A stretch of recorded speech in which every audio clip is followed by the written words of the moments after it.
nous allons aborder le dernier sujet. Hein. Nous avons parlé de l'école des enseignants et des élèves. Voilà, c'est des enseignants qui réclament très souvent l'augmentation de leur salaire du SMIC, ce qui a été fait. Et le chef de l'État a salué cela la dernière fois dans son discours, qui salue les acteurs sociaux qui ont travaillé à l'augmentation, contribué à l'augmentation du SMIC. Mais déjà se posent aujourd'hui beaucoup de questions concernant cette augmentation. Comment ça va se faire, hein? Surtout le secteur privé, c'est le secteur privé qui s'inquiète, hein, Francis. Oui, pour comprendre bien ce phénomène, il faut voir la question du SMIC concerne effectivement le secteur privé, mais la question du secteur public, ceux qui sont payés par l'État, les fonctionnaires, c'est la grille indiciaire. Et il faut rappeler que la grille indiciaire, je crois, en septembre 2022, avec suivi une modification de 10%, ce qui a porté, disons, le minimum du salaire de la fonction publique, c'est-à-dire quelqu'un qui rentre avec un BPC ou un CPD, disons à partir du moment où l'on est recruté à la fonction publique. Avant c'était 53 799, ce qui fait 81,11 €. D'accord? Et après les 10% du gouvernement la dernière fois, c'est devenu 59 179, soit 90,2 €. Donc ça veut dire que quelqu'un qui rentre aujourd'hui à la fonction publique avec le plus petit diplôme possible, doit percevoir 59 179. Maintenant, aujourd'hui, avec le SMIC qui concerne les privés, qui était 35 000, d'accord, et 35 000 francs CFA, qui devient aujourd'hui 52 500 francs CFA, soit une augmentation de 50%, d'accord, donc 17 500. Donc, ce SMIC-là, ça veut dire que quelqu'un qui recrute aujourd'hui dans le privé ne peut payer, c'est-à-dire ne peut pas payer un salaire de base. D'accord? Parce que là, quand on parle de SMIC, il faut parler du salaire de base et du salaire brut. Ne peut pas payer un salaire de base qui soit inférieur à 52 500. Maintenant, au salaire de base s'ajoutent les primes, les indemnités qui font le salaire brut sur lequel on enlève, on retranche les impôts et autres. Donc, ça concerne les privés. Et quand je prends au niveau de la presse, par rapport à la convention collective, c'est-à-dire que le SMIC était 35 000 et aujourd'hui c'est 50 500. Voilà, ça fait un grand bond, d'accord? Et on ne va plus parler simplement du SMIC, on va parler de la grille salariale. Parce qu'à partir du moment où le premier, d'accord, qui était combien? 35 000, devient 52 500, ça veut dire que il est déjà allé même jusqu'à au niveau de deuxième catégorie, je crois 5e échelon. Vous voyez, non? Ça veut dire que déjà il y a au moins 8 niveaux de salaire qu'il faut retoucher pour remonter. Est-ce que vous voyez? Maintenant, c'est le secteur privé. Le secteur privé, on va le mettre en deux. Il y a le secteur privé formel, y compris la zone franche industrielle, et le secteur privé informel. Donc, qui, même avec les 35 000 francs CFA, payait moins. Parce que légalement, il n'y a pas un contrat. Ou bon, par rapport aux activités, puisque aujourd'hui, pour payer un salaire, il faut voir, c'est par rapport au niveau de l'activité. Pour l'État, l'État a les moyens indéfinis. Mais pour un privé qui doit faire revenus moins, disons, recettes moins les dépenses pour faire son bénéfice, le capitaliste, il ne va pas faire des pertes parce qu'il va payer les salaires. Donc il va voir d'abord son revenu, voir ses charges. Et dans les charges, il y a le salaire, il y a les impôts, il y a les autres taxes. Donc voilà comment est-ce que ça va s'appliquer d'abord au niveau du privé qui est déjà formel.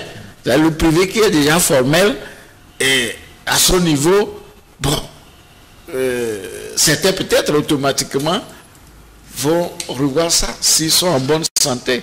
C'est-à-dire que si l'entreprise est vraiment productive. Mais ceux qui n'en ont pas, qu'est-ce qui va se passer? Ça risque d'être un bras de fer entre employés, employeurs, où on verra s'il faut compresser ou pas. Maintenant, au niveau de la zone franche, la pratique était comment? La pratique était, on prend l'ancien CIMIC, qui est 35 000 et on ajoute une indemnité de quelques pour trouver 42 000 ou 43 000 de salaire brut. D'accord? Donc, la question aujourd'hui va se poser, est-ce que la zone franche aujourd'hui va se conformer automatiquement en prenant 52 500 plus les primes, ce qui devait être un avantage pour, en principe, beaucoup de personnes. Mais, comme je le dis, il faut contrebalancer les charges et les produits. Voilà la question, et la problématique. Contrebalancer les charges et les produits. Puisque en matière, pour une entreprise privée, une entreprise capitaliste qui doit vendre, ou bien qui doit produire, vendre pour récolter le produit, payer ses charges, elle ne va pas le faire à perte, d'accord? Même pour un seul exercice, ça fait mal. 2 exercices, c'est grave. 3 exercices, elle disparaît. D'accord? Maintenant, pour ceux qui ont les moyens, peut-être que ça va être automatique. Voilà. Merci beaucoup. Ferdinand, cette augmentation de SMIC a été annoncée comme si c'est un cadeau bien. C'est-à-dire une grande chose qu'on a offerte aux Togolais, puisque, bon, je veux le dire, le secteur social avait réclamé cela depuis quelques années.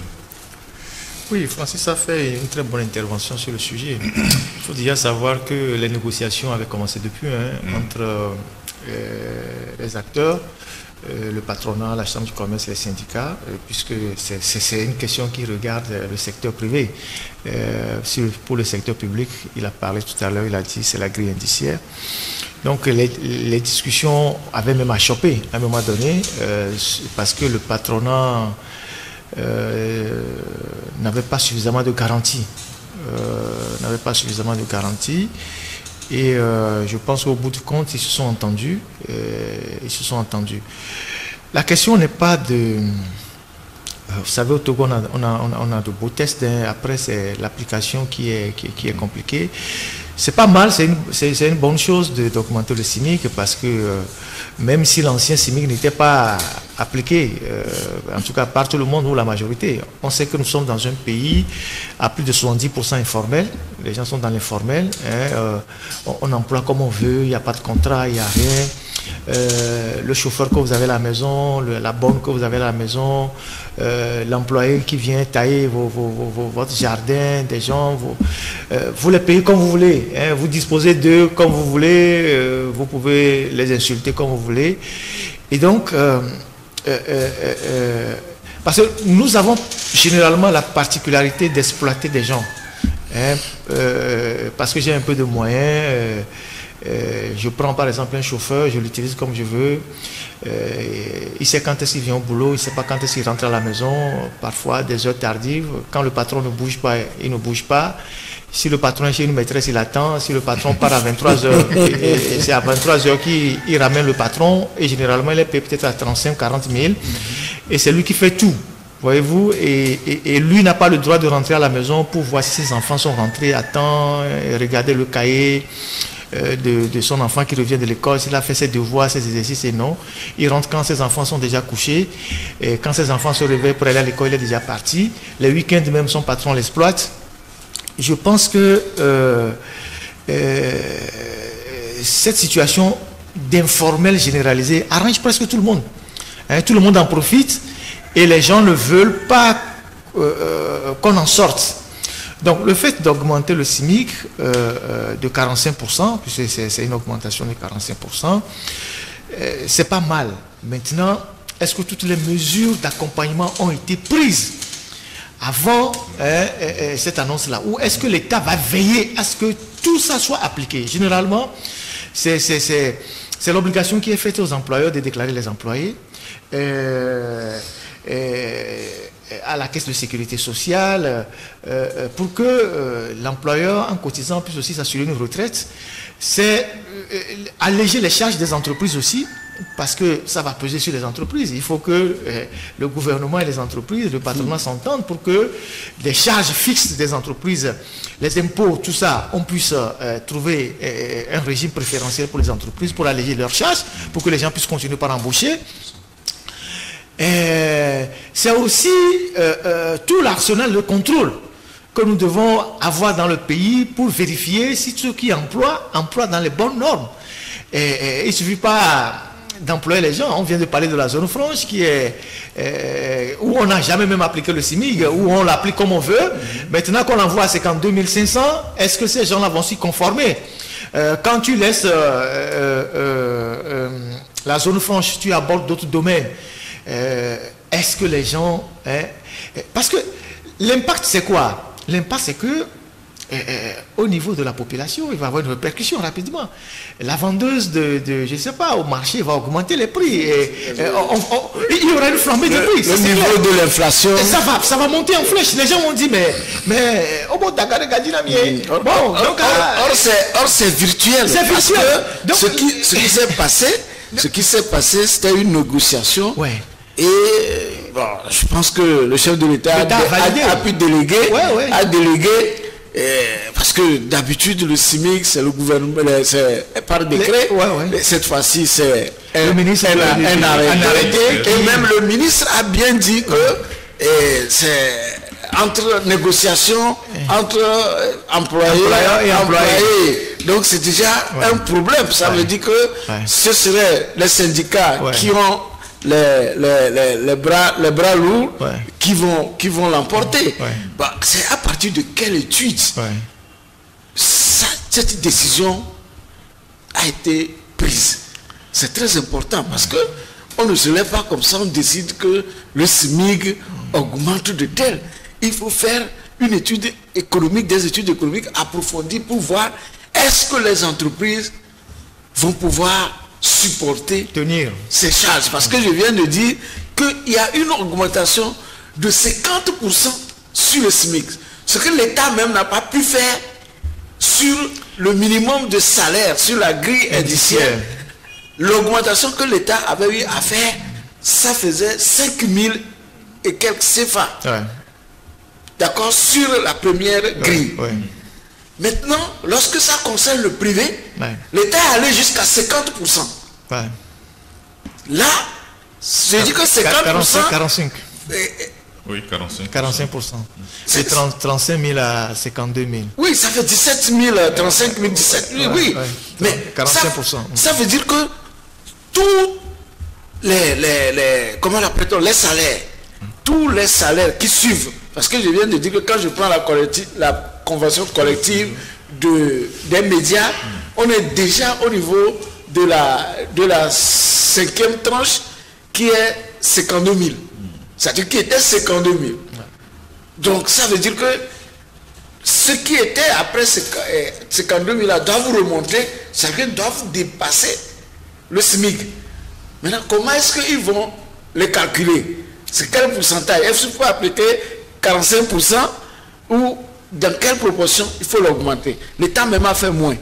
Mais ce que je constate après analyse, c'est que lorsque on vient de faire le nouveau SMIC qui est 52 500, ça se rapproche un peu du minimum de salaire de grille indiciaire de la fonction publique. C'est comme si on est en train de faire une certaine harmonisation, n'est-ce pas, de la force de travail au Togo. C'est-à-dire que le public ne doit pas gagner plus que le privé. C'est l'un des désavantages. Mais maintenant, est-ce que c'est soutenable pour les entreprises? Est-ce que notre activité va bondir?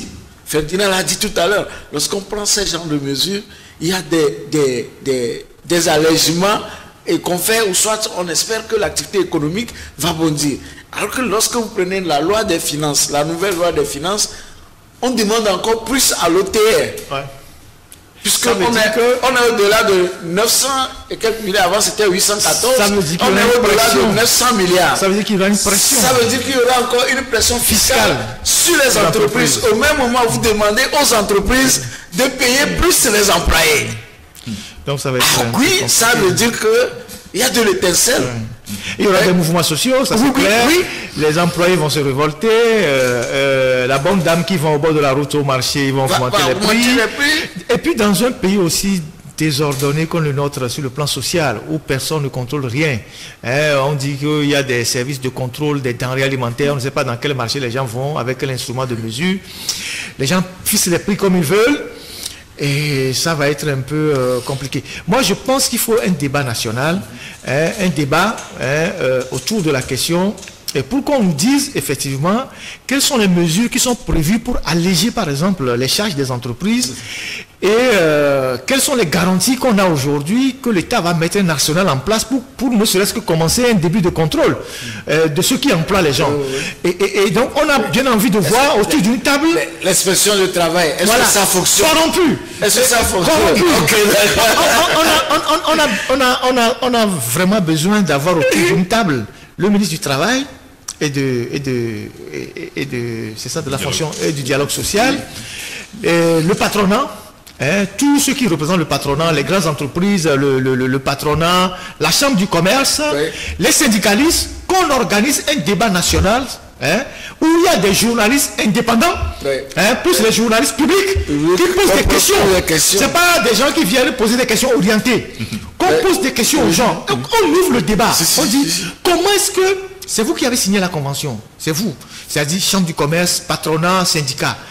Plus avec l'assentiment du gouvernement. Comment vous pensez le mettre en application? On ouvre le débat. Voilà. C'est pas des trucs où on invite une seule personne vient parler, pas on invite l'autre demain. On met tous les acteurs.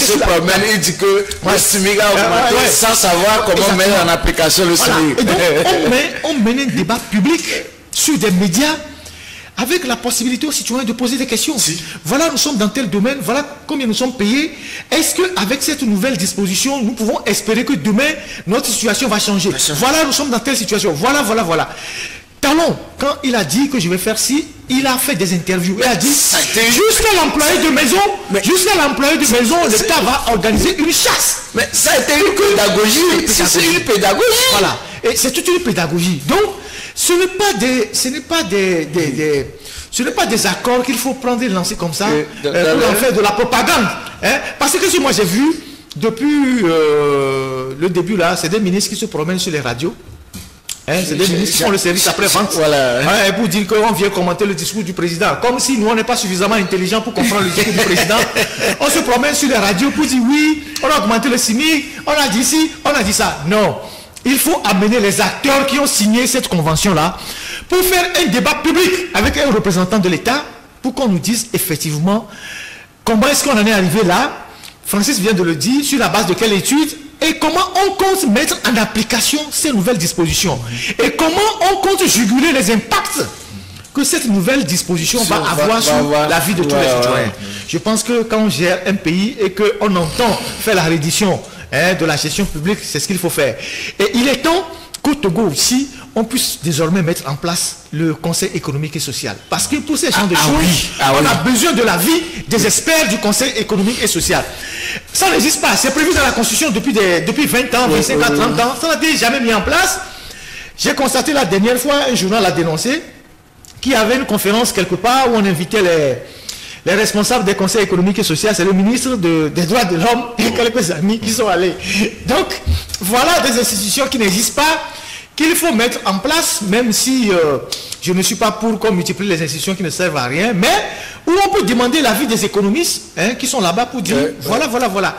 Nos sociétés ont besoin de débats. Nos sociétés ont besoin de débats d'experts pour éclairer la lanterne des populations. Ce n'est pas les discours qu'on fait, on vient commenter après. Non, il faut des spécialistes pour disséquer le problème, pour dire, voilà là où on va, et voilà les mesures que nous prenons, et voilà ce que nous espérons dans 2, 3, 4, 5 ans. Il ne suffit pas d'applaudir qu'on a augmenté le SMIC, il faut voir ce que ça va entraîner. L'applicabilité, oui, parce qu'il y aura des problèmes. Ça, il faut le dire. Maintenant, quand on parle de SMIC, c'est le salaire minimum interprofessionnel garanti. Il y a ce qu'on appelle le SMAG, qui est salaire minimum agricole garanti. Mais aujourd'hui, nous sommes en train de parler de la relance agricole, l'entrepreneuriat agricole. On n'en a même pas parlé. On veut faire les forages, on veut faire les forages pour booster la culture du soja. Est-ce qu'ils ont les foreurs? Parce que pour dédouaner un foreur au Togo, quand vous voyez pratiquement tous les camions de forage, ça nous vient du Ghana. Parce que les gens achètent, ils sont des Togolais, ils achètent, ils immatriculent au Ghana parce qu'au Togo, c'est pas possible. C'est pas facile, c'est cher. D'accord? Donc les gens préfèrent aller le faire au Ghana et envoyer ici pour faire les travaux. C'est ce que je disais. Quand vous prenez même la loi des finances, vous allez voir, à un niveau donné, ils ont même exonéré le matériel de BTP. Ouais. Pour la grande partie, c'est une nouvelle disposition de la loi. Mais je dis, au moment où on est en train de dire que nous voulons relancer l'agriculture. C'est pour satisfaire leurs amis. Voilà.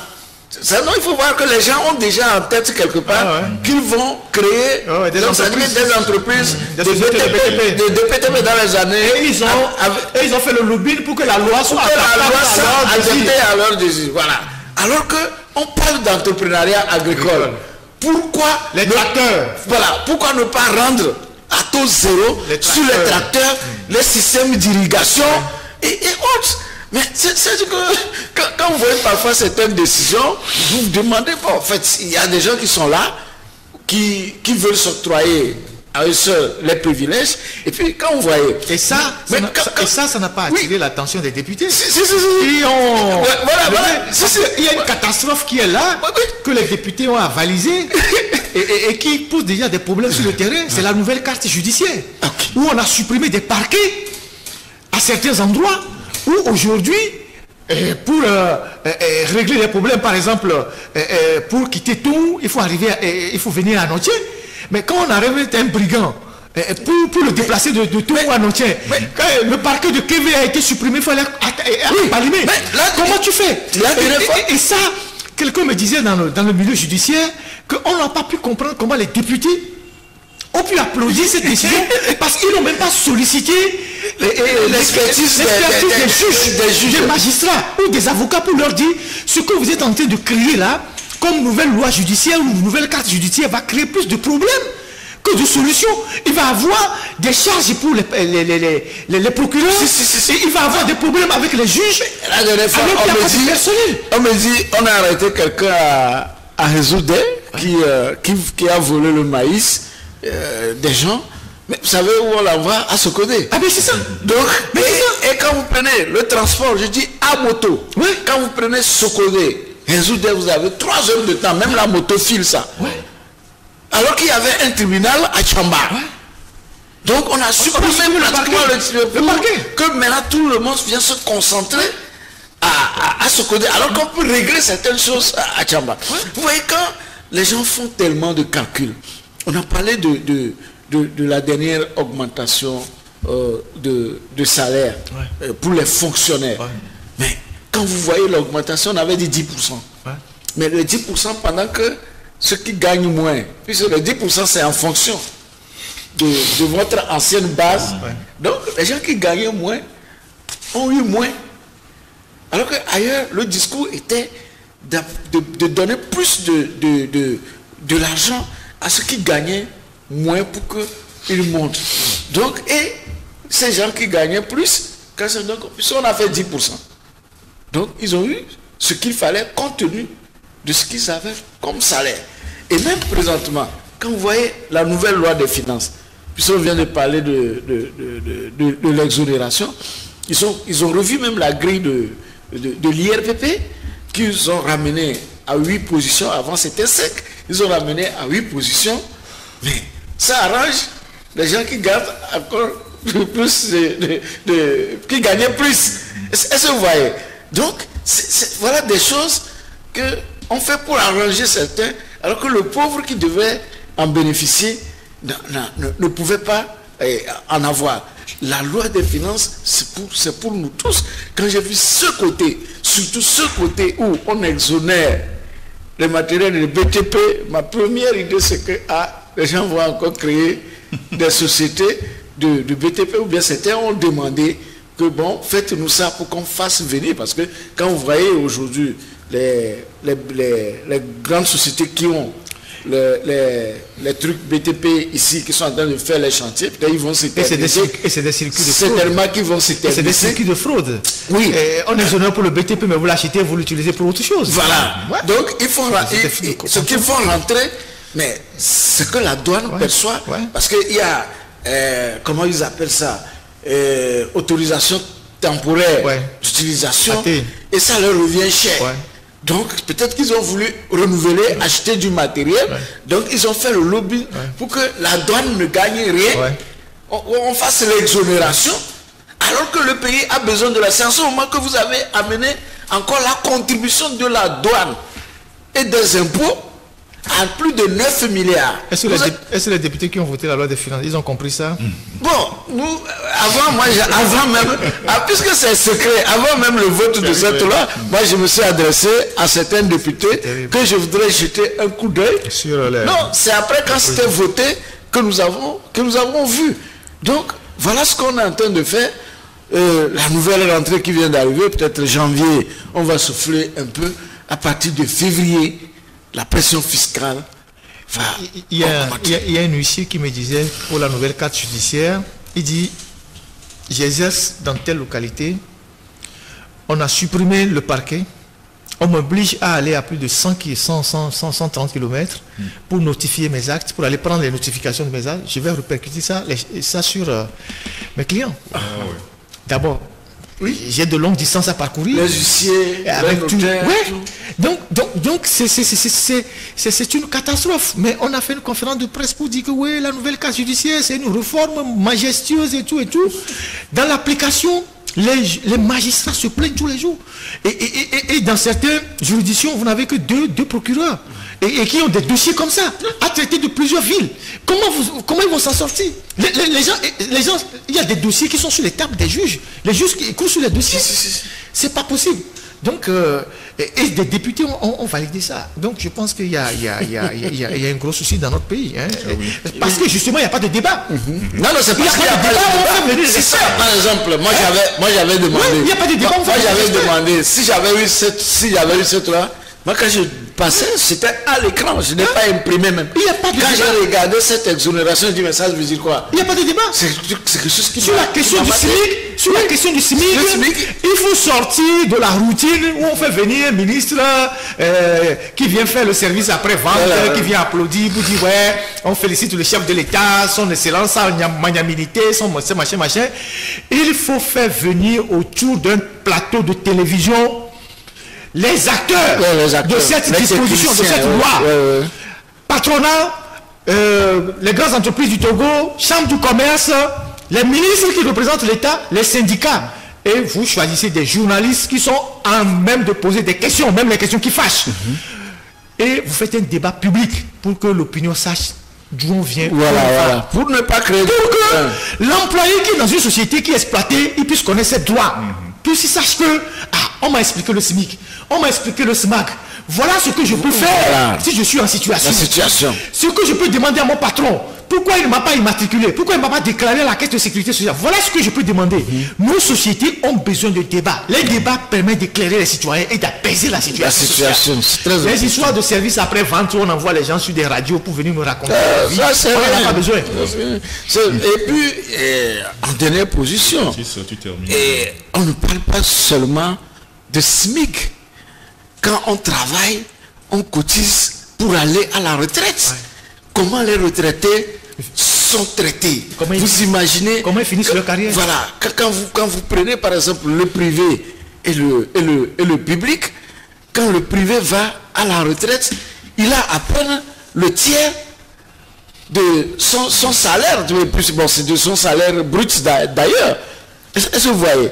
Mais l'autre a pratiquement, je crois, 80% de son salaire. Comment justifie cette discrimination? Comment justifie? Alors que cette cotisation qui est faite par les privés sur leur salaire, c'est-à-dire que j'épargne pour ma retraite, mais c'est de l'argent qui est investi, qui est investi aujourd'hui dans les brasseries, dans l'immobilier, qui est investi dans l'immobilier, qui est en DAT, c'est-à-dire que le dépôt à terme, les intérêts vont dans les poches de qui? Qui sont même dans des structures comme actionnaires. Ça va dans les poches de qui? Ça va dans les poches de qui? Il faut qu'on fasse l'État aux gens et qu'on revoie également ce niveau.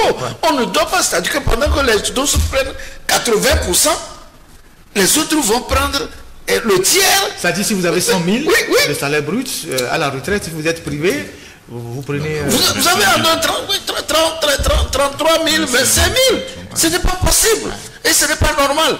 C'est bien de vouloir aligner le tout, d'accord, en termes d'égalité de base pour les salaires, c'est une bonne chose. Il faut voir la retraite aussi. La possibilité. Il faut harmoniser la retraite. Voilà, la faisabilité. Il faut aussi améliorer la retraite, ce qui est très importante. C'est pourquoi les retraités meurent vite. Donc, il faut leur donner la vie. Voilà.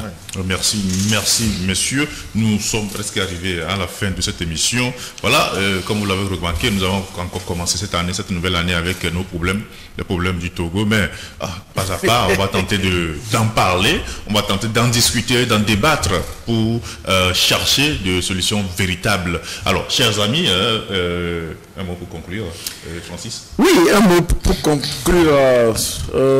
Nous réitérons et nous renouvelons toujours nos vœux de bonne et sainte année à tous les Togolais. Que nos frères de la région des Savanes aujourd'hui qui vivent cette histoire de terrorisme, et nous sommes de cœur avec eux.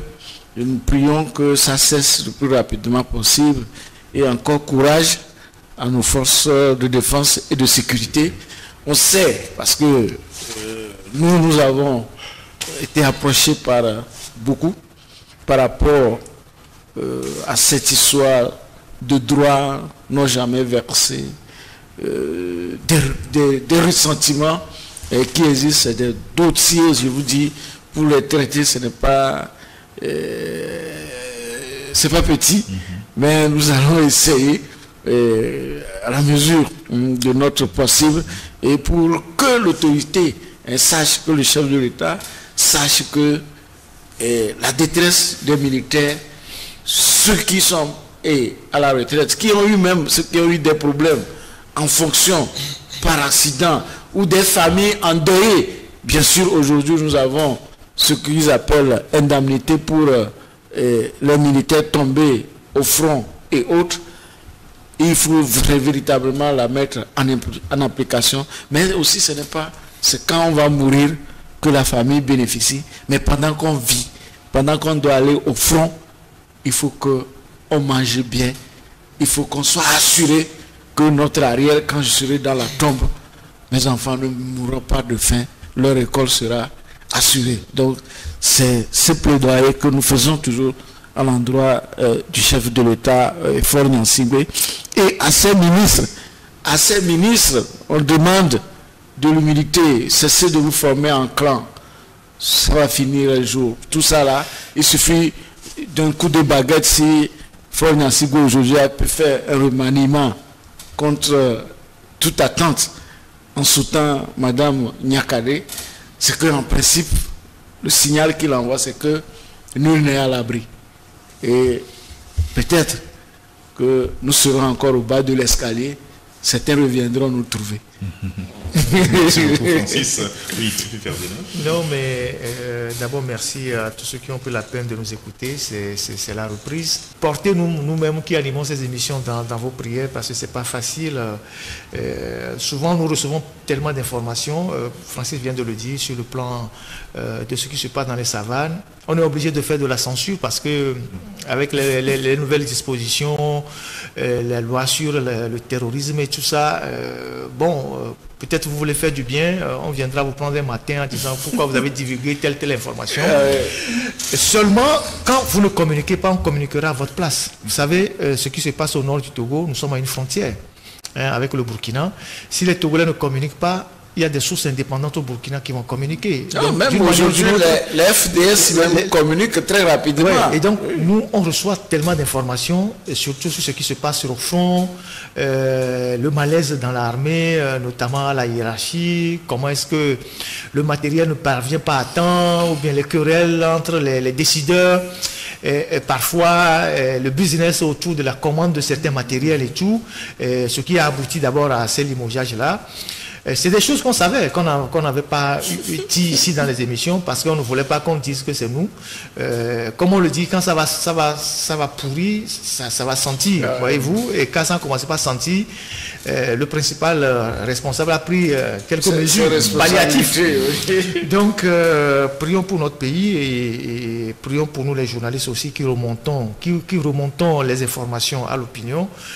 Et nous espérons que nous allons passer une année paisible. Et on rentre dans une année électorale. On sait que les politiciens vont commencer par se mettre en échauffement dans quelques jours. Ils ont déjà commencé. Nous espérons que les fonctionnaires électoraux, voilà, les businessmen, tout ça. Donc on espère que ça va se passer tranquillement. Et nos journaux vont reprendre d'ici quelques jours. On sera dans les kiosques. Oui, t'en passes le mercredi prochain. Ok, nous on laissera passer la première semaine, c'est la semaine du 9 au 13 janvier. On reprendra la semaine qui suit, le temps de régler quelques trucs administratifs et de reprendre dans les bonnes conditions. Et donc on vous dit merci. Merci pour tous ceux qui nous accompagnent, ceux qui nous suivent, qui prennent la peine de nous suivre. Merci à Francisco d'être toujours là et de permettre à ce cadre d'échange avec nos compatriotes d'évoluer. Voilà, et nous vous souhaitons bonne année, meilleurs vœux et que la Providence veille sur chacun. Voilà. Que la Providence veille sur chacun. Merci. C'était avec Francisco Napokura, directeur de publication du journal Tampa Express. Merci Francisco d'être passé. Merci également à Ferdinand Haïté, directeur de publication du journal L'Alternative. Le jeudi 5 janvier 2023. Voilà, nous avons commencé. Merci. Et vous avez commencé l'aventure avec nous. Continuez là avec nous et jusqu'à la fin de l'année. À la prochaine. Bonsoir.